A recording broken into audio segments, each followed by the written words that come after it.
मुझे ऊपर वाले ने एक बेटा और बेटी दिए थे और आज मैं उन दोनों की शादी करके बहुत खुश थी। उन दोनों की एक साथ शादी करने का फ़ैसला मेरा अपना था, क्योंकि मैं चाहती थी अगर मेरी बेटी इस घर से जाए तो बहू की सूरत में मुझे दूसरी बेटी मिल जाए। अब मेरी बहू यानी मधु मेरी देखभाल करेगी। मेरे दिल की तमन्ना पूरी हो गई थी, जबकि मेरी बेटी पूनम के घर से भी हर खबर आती थी। मेरी बहू मधु भी बहुत अच्छी थी। शादी के 3 हफ्तों के बाद ही ऊपर वाले ने मधु की सुन ली। उसकी प्रेग्नेंट होने की खबर तो हमारे घर में खुशियाँ ले आई थी। मेरा बेटा अमन बहुत खुश हुआ था। मैं भी पहली बार दादी बनने जा रही थी। धीरे धीरे करके वक्त गुजरा और हमारे घर में नन्ही सी खुशी आ गई। मैंने उसका नाम खुशी रखा था। खुशी की पैदाइश को 2 हफ्ते हो गए थे, मगर अभी तक मेरी बेटी पूनम उसे देखने नहीं आई थी। मैंने उसे कॉल की तो वो फ़ोन पर ज़ोर ज़ोर से रोने लगी। उसने बताया कि जब से खुशी की पैदाइश हुई है उसके घर में तूफान आ गया है। उससे सब यही सवाल करते हैं कि वो अभी तक प्रेग्नेंट क्यों नहीं हुई। मुझे बड़ा गुस्सा आया। अगले दिन मैं पूनम के घर पहुंच गई। मैंने उसकी सास और पति मुकेश को खूब खरी खोटी सुनाई। ये तो ऊपर वाले का काम है, वो क्यों मेरी बच्ची को जलील कर रहे हैं। मेरी बेटी ने बताया था कि उस दिन के बाद उसके घर के हालात अच्छे हो गए हैं, मगर उसकी आवाज़ सब कुछ बता देती थी कि मेरी नाजों से पली बेटी पर क्या गुजर रही है, वो क्या क्या बर्दाश्त कर रही है। खुशी अभी 7 महीने की हुई तो मधु ने फिर से प्रेग्नेंट होने की खबर सुना दी। इस बार मैं ये खबर सुनकर खुश नहीं हुई थी। मुझे अपनी बेटी की फिक्र सता रही थी। वही हुआ जिसका डर था। ये खबर सुनते ही पूनम के घर से लड़ाई झगड़ा शुरू हो गया था। उसकी सास ने तो पूनम को बांझ भी कह डाला था। मैं दिन रात अपनी बच्ची के लिए दुआएं मांगती थी, मगर शायद मेरी दुआओं में असर नहीं था। वक्त गुजरने के साथ साथ मेरी बहू मधु ने 3 सेहतमंद बच्चों को जन्म दिया था। अब मैं उससे चिड़ी चिड़ी सी रहती थी। अपनी बेटी के रोने का बदला मैं अपनी बहू से लेने लगी थी। मैं हर वक्त अपनी बहू पर गुस्सा करती रहती कि हम 3 बेटियों को दहेज कैसे बनाएंगे। मेरी बातें सुनकर मेरी बहू भी आगे से बोल पड़ी, माँ, ये तो ऊपर वाले की देन है, उसका शुक्र है उसने बेटियां दी हैं। मैंने सब लोगों को बेटी के लिए भी तरसते देखा है। मैं इसका इशारा खूब समझ रही थी। वो कमबख्त मेरी बेटी की तरफ इशारा कर रही थी। मेरा दिल छलनी छलनी हो गया, मगर मैं खामोश रही थी। जब मेरी बहू मधु ने चौथे बच्चे की खबर सुनाई तो पूनम के ससुराल से ये खबर आई कि वो उसे तलाक देकर चलता करेंगे। उसकी सास ने धक्के मारकर पूनम को घर से निकाल दिया था। मैं और मेरी बेटी सारा दिन रोते रहते थे। मैं तो बस यही चाहती थी कि मेरी बच्ची का घर न उजड़े। उस वक्त मुझे बस एक ही तरकीब सूझी थी। मैंने मधु के आगे झोली फैला दी कि वो अपनी होने वाली औलाद पूनम की गोद में डाल दे। मेरी बात सुनकर वो तो गुस्से में आ गई। बोली, मैं तो ऐसा नहीं कर सकती। मुझे गुस्सा आ गया। मैंने कहा, एक बच्ची मेरी सुमन को दे दोगी तो क्या हो जाएगा। मेरी बहू ने सीधा सीधा कह दिया कि आपको बच्चे लेने का इतना ही शौक है तो आप किसी अनाथालय में चले जाएं। मधु की बातें सुनकर तो मेरी बच्ची उदास सी हो गई थी। वो बस चुपचाप सी आंसू बहाती रहती। 2 दिन से उसने कुछ नहीं खाया था। मुझे बार बार कहती कि माँ, भाभी को ऊपर वाले से डर नहीं लगा। ऐसी बातें करते हुए वो किसी को कुछ देता है तो ले भी लेता है। मुझसे अपनी बेटी की ये हालत देखी नहीं जा रही थी। मैंने उससे कहा कि अपने ससुराल फ़ोन करके उन्हें ये खबर सुना दो कि तुम प्रेग्नेंट हो। वो हैरान हुई तो मैंने तसल्ली दी कि मैं जानूँ, मेरा काम जाने। वो भी तलाक से डरती थी। तभी अपने पति को फ़ोन करके कहा कि वो प्रेग्नेंट है। अगले ही दिन पूनम की सास और पति मिठाई लेकर आ गए थे और फिर मेरी बेटी को अपने साथ ले गए। यूं ही वक्त गुजरता गया और मधु के दिन करीब आने लगे। मैंने उससे कह दिया था कि इस बार हम अस्पताल नहीं जाएंगे। उसने बहुत एतराज़ किया, अमन को भी आगे किया, मगर मैंने उसकी एक न सुनी। मैंने अपनी बेटी को भी अपने पास बुला लिया था और उसके पति से कहा था कि जब तक मेरी बेटी बच्चे को जन्म नहीं देती वो मेरे पास ही रहेगी। मेरी बेटी हर वक्त अपने पेट पर कपड़ा बांधकर ऊपर से चादर पहने रखती ताकि सबको नज़र आ जाए कि ये प्रेग्नेंट है। मेरी बहू और बेटी को 8वां महीना लग चुका था। यूं वक्त गुजरता गया। एक दिन ऐसे ही मधु की तबीयत खराब हो गई। उसको मैं कमरे में ले गई। केस मैंने खुद ही किया। मधु को मैंने बेहोशी का इंजेक्शन लगा दिया था। जैसे उसने बच्चे को जन्म दिया वो बेहोश हो गई। मैंने बड़ी तसल्ली से बच्चा उठाया और उसे देखकर खुश हुई थी। इस बार मधु ने बेटे को जन्म दिया था।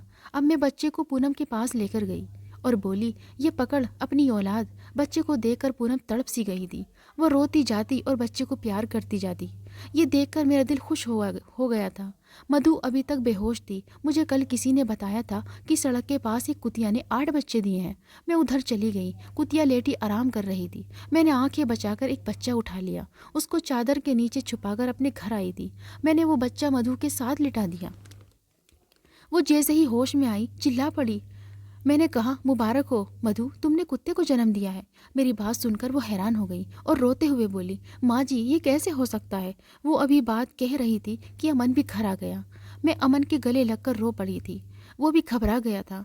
न जाने क्या हो गया है। मैंने उसे रो रो कर बताया कि तुम्हारी पत्नी ने कुत्ते को जन्म दिया है। उसे ज़ोरदार झटका लगा था। उसने मधु के बिस्तर की तरफ देखा। सफ़ेद रंग का छोटा सा कुत्ता पड़ा था। मधु फूट फूट कर रो रही थी। तभी पूनम की दर्दनाक आवाज़ आई थी, मम्मी मेरी तबीयत ख़राब हो रही है। मैंने अमन की तरफ देखकर कहा कि दुआ करो, अब मैं तुम्हारी बहन का केस करने जा रही हूँ। मैंने बहू का केस इस घर में किया है तो बेटी का भी घर में ही करूँगी। मैं इतना कहकर पूनम के कमरे में चली गई। वो बच्चे को लिए टहल रही थी। उसने बताया कि बच्चे को बहुत भूख लगी है। मैं जल्दी से स्टोर पर जाकर डीपी वाली दूध ले आई। मैं और पूनम बहुत खुश थी। बीच बीच में पूनम दर्द भरी आवाज़ निकाल देती थी ताकि किसी को हम पर शक न हो। बाद में खुशी खुशी बाहर आ गई। अमन को मुबारकबाद दी कि वो मामा बन गया है। मैंने बताया कि पूनम ने बेटे को जन्म दिया है। अमन बस अपनी पत्नी को घूर कर रह गया था। मैंने पूनम के ससुराल में भी ये खबर दे दी थी तो वो जल्द ही हमारे घर आ गए। मैं मधु के कमरे में गई तो वो कुत्ते के बच्चे को गले से लगाए रो रही थी। उसको रोता देखकर मुझे बड़ा सुकून मिला था। मैंने दिल में सोचा कि तुमने मेरी बेटी को रुलाया था, अब देखो मैंने तुम्हें कितनी बड़ी सज़ा दी है। मैं आगे बढ़ी और नफ़रत से उन दोनों को देखकर पूछा कि ये खबर छुपानी है या सबको बतानी है। वो बोली, ऊपर वाले के लिए किसी को मत बताइएगा। मैं कमरे से बाहर आ गई और अमन को भी सब समझा दिया। पूनम के ससुराल वाले आए तो बहुत खुश थे। मधु को पूछने लगे तो मैंने कह दिया कि कुछ दिन बाकी हैं अभी उसकी डिलीवरी में, इस वजह से वो बेड रेस्ट पर है। फिर यही खबर मैंने मोहल्ले में भी फैला दी। मेरी बेटी का पहला बच्चा था, इसलिए पूनम को मैंने कुछ दिनों के लिए अपने ही पास रख लिया था। 5-6 दिन पहले मोहल्ले में खबर दे दी कि मेरी बहू ने मरे हुए बच्चे को जन्म दिया था। मधु ने पूनम से हाथ जोड़कर माफ़ी मांगी। वो कहती थी कि मुझे तुम्हारी बद्दुआ लग गई है, काश मैं तुम्हें अपनी बेटी दे देती। पूनम ने बेटे का नाम अजय रखा था। एक दिन मधु ने अजय को अकेला पाकर अपनी गोद में उठा लिया, उसे खूब प्यार किया। पूनम अचानक से आ गई। उसने मेरी बहू से अजय को छीन लिया और कहा कि आज के बाद मेरे बेटे को अपने नापाक हाथ मत लगाना। मेरी बेटी अजय को लेकर अपने पति के घर जा चुकी थी और हमारे घर के हालात अजीब से हो गए थे। सारा सारा दिन मधु कुत्ते को झूले में डालकर लोरियां सुनाती। अपनी बेटियों को भी उसने नज़रअंदाज कर दिया था। घर की सफाई भी न करती। बच्चियां भूख से भी बिलखती थी तो मैं ही उन्हें कुछ बना कर दे देती। एक दिन अमन की सबसे छोटी बेटी ने कुत्ते को लाते मारी। वो डर गई थी। इतनी सी बात पर मधु ने उसे मार मार कर अधमरा कर दिया था। मैंने ही जाकर उसे बचाया था। शाम को जब अमन आया तो मैंने उसे साफ साफ बता दिया कि उसकी पत्नी अब मेरे बस में नहीं है। कुत्ते की पैदाइश का जब से वाक़या हुआ था, अमन मधु से खिंचा खिंचा सा रहता था। मेरी ज़रा सी बात सुनकर तो भड़क गया। उसने मधु को चोटी से पकड़कर खूब मारा और कहा कि मैं इस औरत को रखना ही नहीं चाहता। इसने तो मेरी नाक पर कलंक लगा दिया है। पता नहीं किस गुनाह की सज़ा इसे मिल रही है। इसे और इसकी बेटियों को तो मर ही जाना चाहिए। मुझे मधु की हालत देखकर तरस आने लगा था, मगर जब मैं अपनी बेटी पूनम को ससुराल में खुश देखती तो खामोश हो जाती। कुत्ता काफ़ी बड़ा हो चुका था। एक बार पूनम और उसका पति हमारे घर आए तो कुत्ते ने भौंकना शुरू कर दिया। मधु उसको जल्दी से कमरे में ले गई। ना जाने कैसे आंख बचाकर वो कमरे से बाहर निकल आया। उसने आते ही पूनम पर हमला कर दिया। ना जाने वो कुत्ता मुझसे और पूनम से इतनी नफरत क्यों करता था। कहीं उसे मालूम तो न था कि हम दोनों ने उसकी मालकिन की ज़िंदगी तबाह की है। पूनम चीख पड़ी थी। ऐसे में अमन को गुस्सा आया था। उसने कुत्ते को हटाकर उसके पेट पर लात मार दी। वो कुत्ते को घर से बाहर निकाल रहा था। मधु भागकर उसके पास गई और बोली, अमन प्लीज़ इसे माफ़ कर दे। इतनी सी बात पर कोई अपनी औलाद को घर से थोड़ी ना निकालता है। मेहमानों के सामने ये बात सुनकर अमन अपने आपे में नहीं रहा था। उसने मधु के मुंह पर थप्पड़ मारा और चिल्लाया, बकवास बंद करो अपनी। फिर कुत्ते के ऊपर उसने लातों और डंडों की बरसात कर दी। वो बहुत घबरा गया था। उसने आज से पहले कभी ये सब नहीं देखा था। उसे तो मधु गली के नुक्कड़ तक भी नहीं जाने देती थी। अमन ने कुत्ते को घर से निकालकर दरवाज़ा बंद कर लिया। मधु पागलों की तरह दरवाजे पर बैठकर रो रही थी। हाय मेरा बेटा, इसे कोई तो बचा लो। उसकी ऐसी बातें सुनकर अमन पिघल गया। उसने नीलम का हाथ छोड़ दिया। मधु भागकर बाहर गई, मगर वहाँ कुत्ते की लाश को देखकर वो तो पागल सी हो गई। किसी रफ्तार गाड़ी ने उसे मार दिया था। मधु उधर ही इस ज़मीन पर बैठकर रोने लगी। मोहल्ले वाले लोग हैरान होकर दूर से देख रहे थे। मैंने और अमन ने उसको बड़ी मुश्किल से संभाला था। हम उसे घर ले आए, मगर वो रोती जा रही थी। बातें करते करते वो बेहोश हो जाती थी। उसका ये हाल बड़े दिन तक रहा था। उधर अजय 2 साल का हो गया था। वो बड़ा ज़िद्दी सा बच्चा था। पूनम के पास तो बिल्कुल भी नहीं रहता था। पूनम जैसे उसे गोद में लेती रोने लगता, तड़पने लगता था। पूनम के पास तो वो सिर्फ तब आता जब उसे नींद आ रही होती या उसे भूख लगती थी। मधु कुत्ते की दीवानी सी हो गई थी। सारा सारा दिन कुत्ते को याद करके रोती रहती थी। फिर मेरे पास आकर बैठ जाती, मेरे पाँव दबाती रहती और माफ़ी मांगती रहती। कहती, मैंने आपकी बात नहीं मानी, मुझे उसकी सज़ा मिल रही है। जब भी पूनम हमारे घर आती है, मधु उसके लिए खूब दावत का इंतज़ाम करती और हर तरह के खाने बनाती। अजय को वो अपनी हथेली का छाला बनाकर रखती। पूनम को भी समझ आ गया था कि मधु उसके रास्ते की रुकावट नहीं है, इसलिए वो मधु को अजय से प्यार करने से नहीं रोकती। अजय भी मधु के साथ बड़ा खुश हो गया था। जब वो मधु की गोद में होता तो वो पूनम के पास जाने से इनकार कर देता था। ये देखकर मुझे अपना जुल्म याद आ जाता। मैंने कैसे मासूम से बच्चे को उसकी माँ से जुदा कर दिया था। वक्त गुजरता गया, बच्चे बड़े होने लगे थे। अमन की 3 बेटियां जवान हो गई थी। पूनम का अजय भी बड़ा हो गया था। मधु की लड़कियां खूबसूरत और सलीके में एक से बढ़कर थी, जबकि अजय अजीब बुद्धिमान और झगड़ालू लड़का था। पूनम और उसकी नहीं बनती थी। पूनम ने तो मोहब्बत की हद कर दी थी, मगर अजय ही मोहब्बत का जवाब मोहब्बत से नहीं दे पाता था। रात देर से घर आता। जब पूनम पूछती तो वो लड़ पड़ता कि मैं छोटा बच्चा नहीं हूँ, मुझसे ऐसा सवाल ना पूछा करो। अमन के साथ अजय बहुत अच्छा था। उसकी अमन के साथ दोस्ती थी। अमन अजय को पसंद करता था। अमन की बेटियों के रिश्ते आने लगे थे। अमन ने अपनी दोनों बेटियों की शादी अच्छी जगह पर कर दी थी। उसकी छोटी बेटी नीतू के लिए भी बहुत अच्छे अच्छे रिश्ते आ रहे थे, मगर अमन खामोश ही रहा था। ये उस दिन की बात है जब अजय को एक बहुत बड़ी नौकरी मिल गई थी। वो मुझे और अमन को भी खुशखबरी सुनाने आया था। हम सब बहुत खुश थे। अजय के जाने के बाद अमन मेरे पास आ गया और बोला, माँ, मुझे अजय अपनी नीतू के लिए बहुत पसंद है। नीतू अजय से 1.5 साल बड़ी है।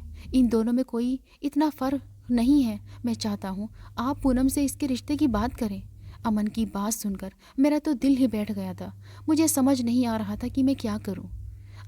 अमन, मगर ऐसे कैसे हो सकता है? मेरी बात सुनकर अमन गुस्से में आ गया और बोला, मम्मी, मेरी बेटी में किस चीज़ की कमी है? मैं खामोश ही रही। अमन के जाने के बाद मैंने पूनम को फ़ोन किया था। पूनम के तो रोंगटे खड़े हो गए थे। हम दोनों अजीब सी कश्मकश में फंस गए थे। अब नौबत ये आ गई थी कि हर 2 दिन के बाद अमन मुझे मजबूर करता कि मैं पूनम से कहूँ कि नीतू का रिश्ता लेकर आए। मैं खामोश हो जाती तो वो लड़ने झगड़ने लगता। घर के अजीब से हालात थे। मेरी तबीयत बिगड़ने लगी थी। मुझ पर बुढ़ापे ने हमला कर दिया था। मुझे मौत साफ नजर आ रही थी।